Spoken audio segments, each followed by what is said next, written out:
নমস্কার বন্ধুরা, আজ আমি আপনাদের সাথে শেয়ার করব সম্পূর্ণ নিরামিষ পনিরের একটা রেসিপি। লুচি, রুটি, পরোটা, নান, পোলাও সব কিছুর সাথেই কিন্তু জমে যাওয়ার মতো একটা রেসিপি। আর এই রেসিপিটা ভালো লাগলে একটা লাইক, শেয়ার ও চ্যানেলটা সাবস্ক্রাইব করার অনুরোধ থাকলো। চলুন তাহলে রেসিপিটা শুরু করা যাক।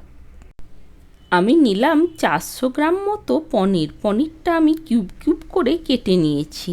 আর এই পনিরটা আমি বাড়িতে তৈরি করেছি।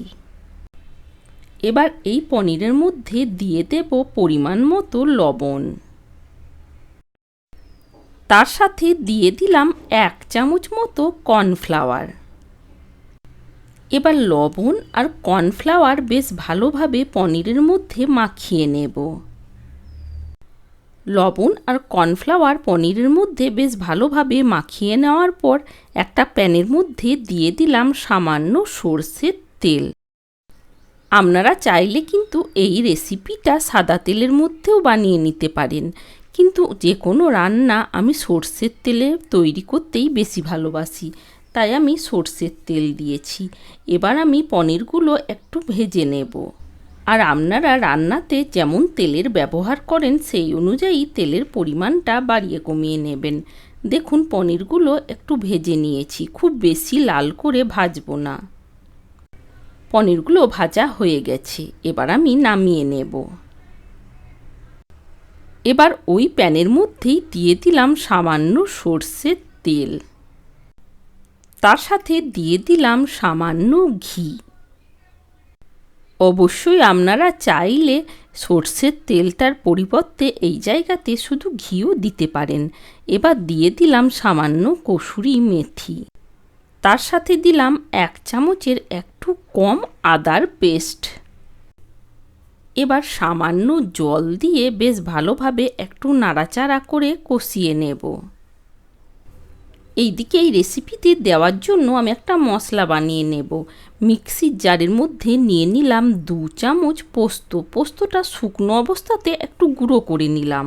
এবার গুঁড়ো করে নেওয়া পোস্তর মধ্যে দিয়ে দিলাম কয়েক পিস কিশমিশ। তার সাথে দিলাম কয়েক পিস কাজু। তার সাথে দিলাম 3 পিস কাঁচা লঙ্কা। এবার সামান্য জল দিয়ে এটার একটা পেস্ট বানিয়ে নেব। দেখুন এইদিকে আদাটাও ভাজা হয়ে গেছে। এবার আমি এর মধ্যে দিয়ে দিলাম ওই বানিয়ে রাখা মশলার পেস্ট। সাথে দিলাম মিক্সির বাটি ধোয়া জল। আমি এই রেসিপির মধ্যে হলুদের ব্যবহার করিনি। এবার সব কিছু মশলা বেশ ভালোভাবে একটু কষিয়ে নেব। তার আগে দিয়ে দিলাম পরিমাণ মতো লবণ আর দিলাম খুব সামান্য জিরের গুঁড়ো। এবার বেশ কিছুক্ষণ সময় নিয়ে ঢাকা দিয়ে দিয়ে মশলাটা একটু কষিয়ে নেব। আমি যে পরিমাণে পনির নিয়েছি সেই হিসাবে সব কিছু মশলার ব্যবহার করেছি। আপনাদের পনির হিসাবে আপনারা মশলাটা কমিয়ে বাড়িয়ে নেবেন। যেহেতু কাজু দেওয়া আছে তাই ফ্লেমটা কম রেখে ঢাকা দিয়ে দিয়ে আমি বেশ কিছুক্ষণ সময় নিয়ে কষিয়ে নিয়েছি। এবার আমি এর মধ্যে দিয়ে দিলাম 1 কাপ দুধ। এই দুধটা আমি জাল দিয়ে অনেকটাই ঘন করে রেখেছি। ওই দুধটা এর মধ্যে দিয়ে দিলাম। তার সাথে দিয়ে দিলাম 1 কাপ জল। গ্রেভিটা একটু বেশ ভালোভাবে নাড়াচাড়া করে নেব।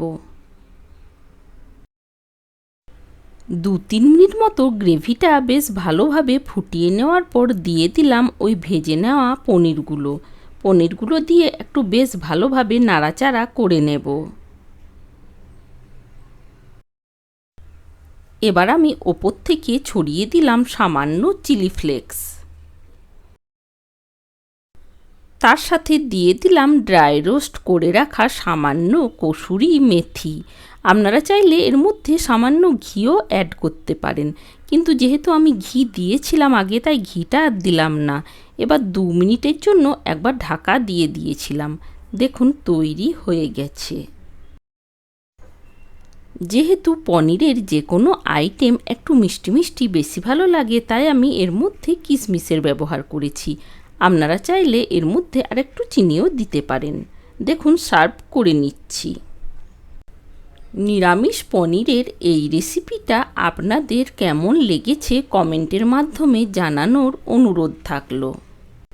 আর যদি আমার রেসিপিগুলো আপনাদের ভালো লেগে থাকে, একটা লাইক, শেয়ার ও চ্যানেলটা সাবস্ক্রাইব করার অনুরোধ থাকলো। আজ তাহলে এই পর্যন্তই। দেখা হচ্ছে অন্য কোনো ভিডিওর সাথে। ভালো থাকবেন, সুস্থ থাকবেন। Thanks for watching.